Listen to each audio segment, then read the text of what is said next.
Hey guys, this is Matt Core from CtrlPaint.com, and in today's video we're going to talk a little bit more about how to use custom brushes in a workflow.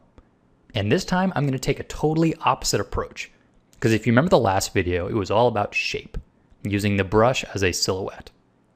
Well, if you look at this example, the shape is pretty simple, but the rendering on the inside, the way it transitions from light to dark, is much more complex. It's sort of textural. And I'll tell you that I used this brush to create that effect.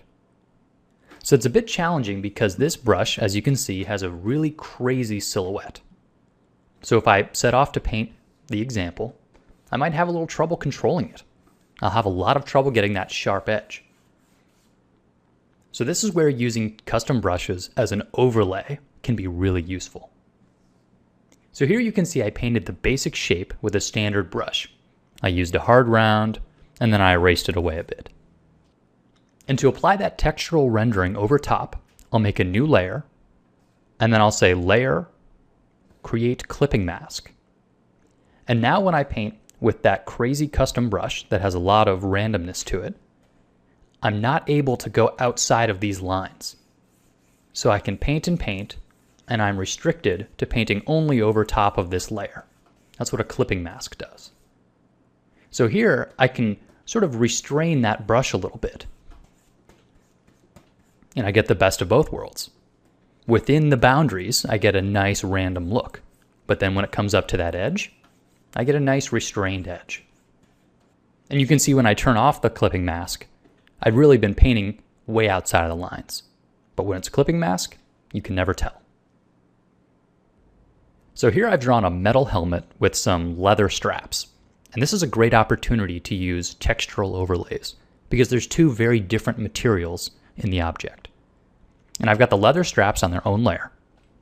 So I can make a new layer on top of that, make it a clipping mask, and then I can paint in some of that texture specularity.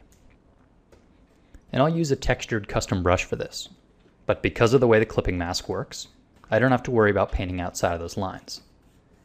So I can get the nice randomness of that texture and erase if I want to, but not worry about going outside of the lines.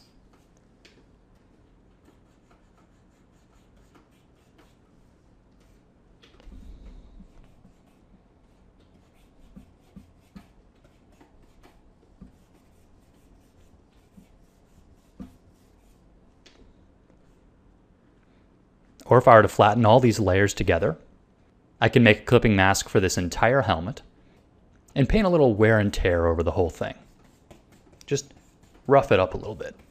And once again, I don't have to worry about going outside the lines, even if the brush has a bit of randomness to it, because the underlying layer is helping to define my edge of that shape. So to get the most out of a custom brush, remember that it can be used in a variety of different ways, whether you want to use it for its shape or use it for its texture as an overlay. If you do a bit of abstract thinking, you can get a lot of interesting usage out of your custom brushes.